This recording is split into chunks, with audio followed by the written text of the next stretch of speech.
Hello and welcome to today's video. Today I'm going to be wrapping up my January reads and my February reads. I just realized I hadn't done my January wrap-up yet, so since they are going to be combined, this video won't be very long. I also don't have a lot of time to film, so let's just get on with the wrap-up. Okay. I'm happy I write everything down now, so I actually remember what I rated it and some thoughts about it. Let's start with January. I read Warrior of the Wild by Trisha Levenseller. I've been meaning to read this one since it came out and I finally got around to it. It is in a, not a real world. It's like a, fantasy world that I could not think of the could not think of the word. And it's inspired by Viking. So I kind of missed the fantasy part and just went to Viking story. So when the creatures came up that weren't real, I was kind of confused, and it took my brain a second to register that it's just inspired by Vikings. It's not like there's fictional creatures in here. But it was really good. I enjoyed it.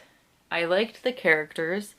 I liked the romance. I enjoyed the ending. I thought was cool and interesting. So she's doing a trial with the other warriors to prove that she can be a warrior, except she's set up and framed and she ends up failing because of it.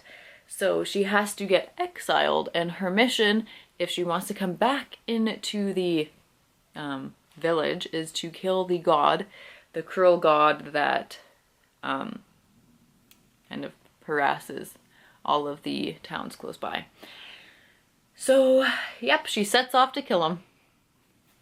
And it's an adventure. So now, I'm flipping to February. February, I had a huge TBR goal.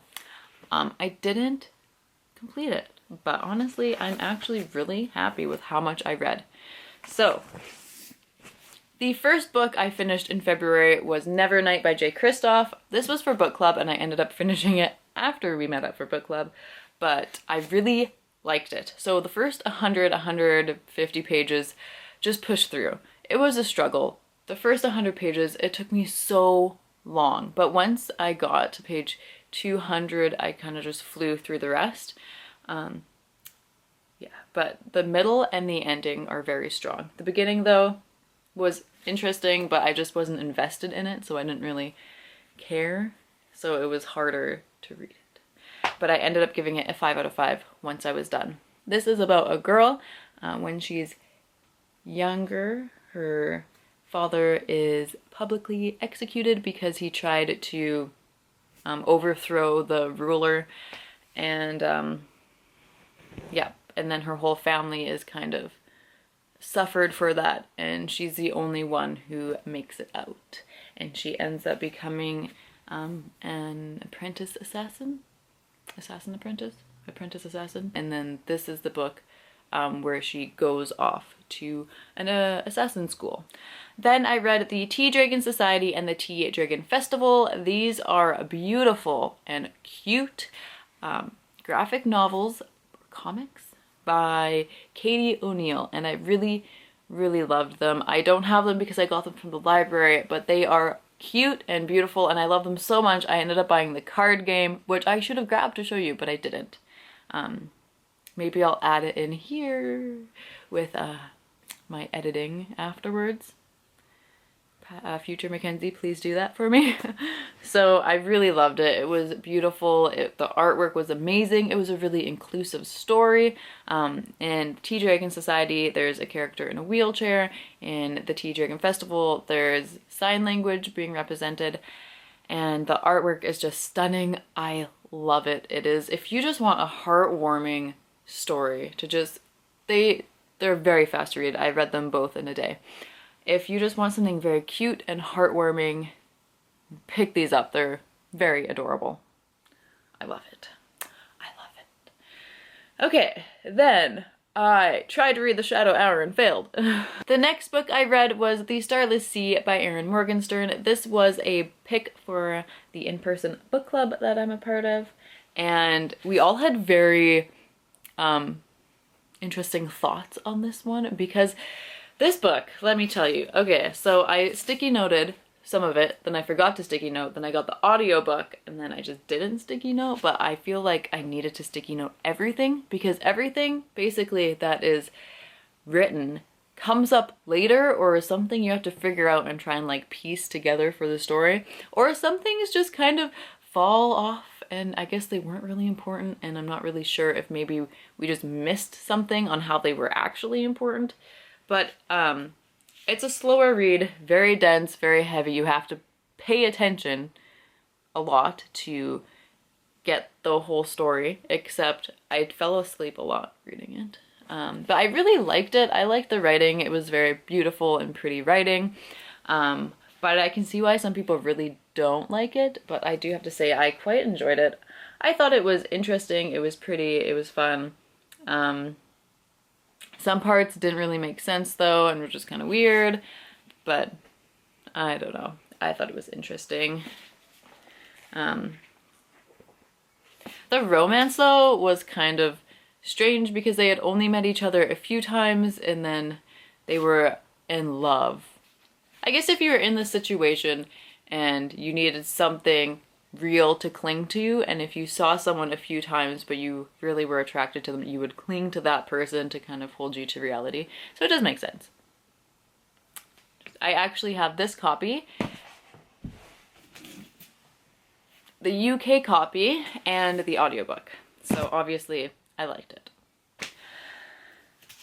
Gave it a 5 out of 5 stars.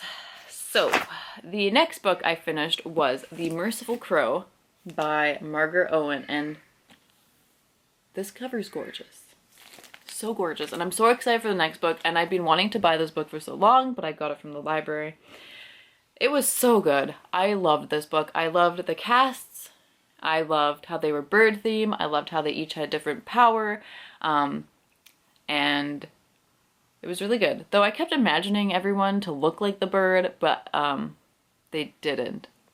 As far as I'm concerned, everyone was human. But since I read this after I listened to the Girl at Midnight, those ones have like bird people. So when I was reading this, I kept imagining bird people, but they're just people with the hierarchy system is based off birds. Anyways, it makes more, there's a map. It makes more sense if I hold it up for you.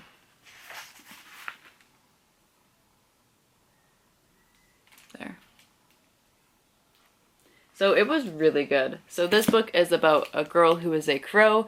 They have to collect people who have been killed by the plague, or they have to do a mercy killing and get those from the plague and dispose of them. And it's really cool. When I describe it, it doesn't really seem very cool. But just the way the class system works in this is interesting, because the crows seem really powerful because they can use the teeth of whatever caste and use their power. So crows are really powerful, but everyone kind of pushes them down, maybe out of jealousy, out of fear that if there were enough of them, they could revolt and cause damage. But yeah, you know, it was interesting. It was good. She has, okay, let's try and describe this. She is a crow. They go to the castle kingdom to collect the crown prince. Turns out he's not actually dead. He's just trying to escape his stepmother who's trying to kill him. So he wants to get away from her and then go back and save his father, save the kingdom, because she's evil.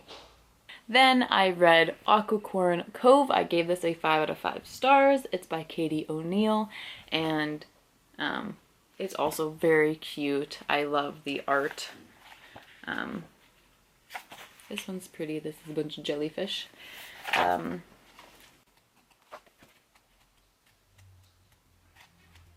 it's just pretty. It's just very cute, and I love it.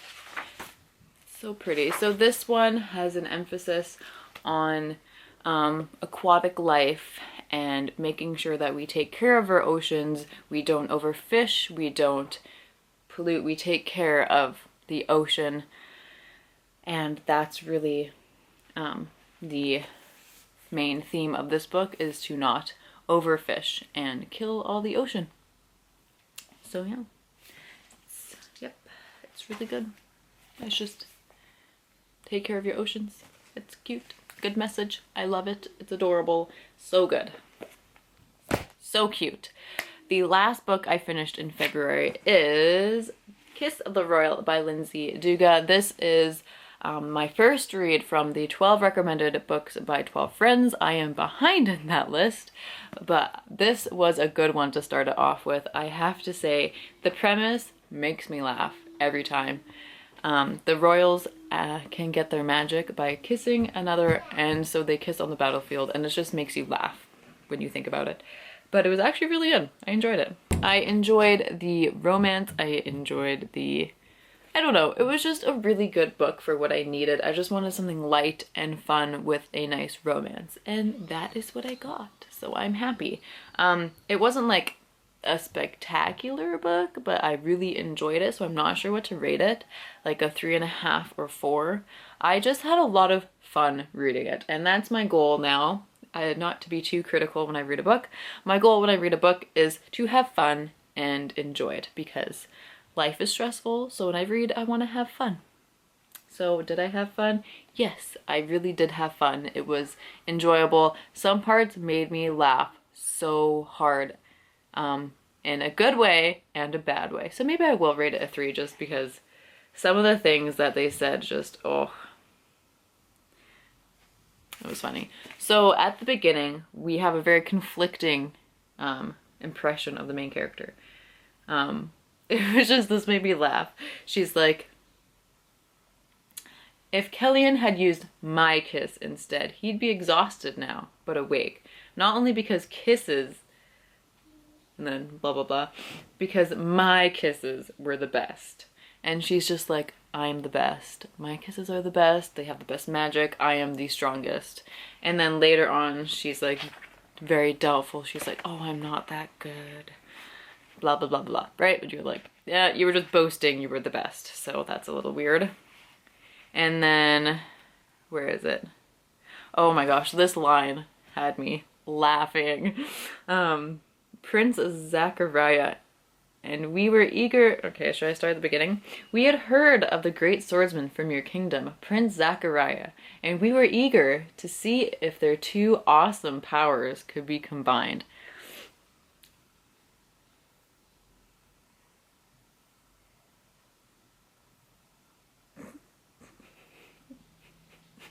So that is said, I believe, by Master Galoran, who is a mage, like a very powerful, wise mage, and he says they're two awesome powers.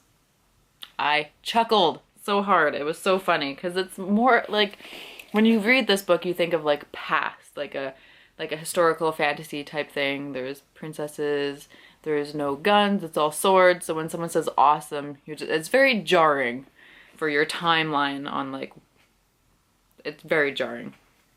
Very jarring.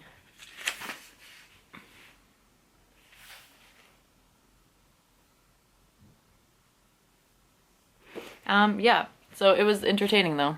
It was a fun ride. These are all the books I read. Too many books. I saw a picture of someone from each month. They picked their favorite book and then narrowed it down. So at the end of the year, there was like a winner. So I'm going to say my favorite books from these 2 months and then pick one. Like, I'm trying to pick for February Nevernight or The Merciful Crow. Their covers kind of are similar. I've really liked both. It's really hard to pick. I don't know why I'm actually choosing to do this. What one would you pick? Comment below. What one would you pick? I'm going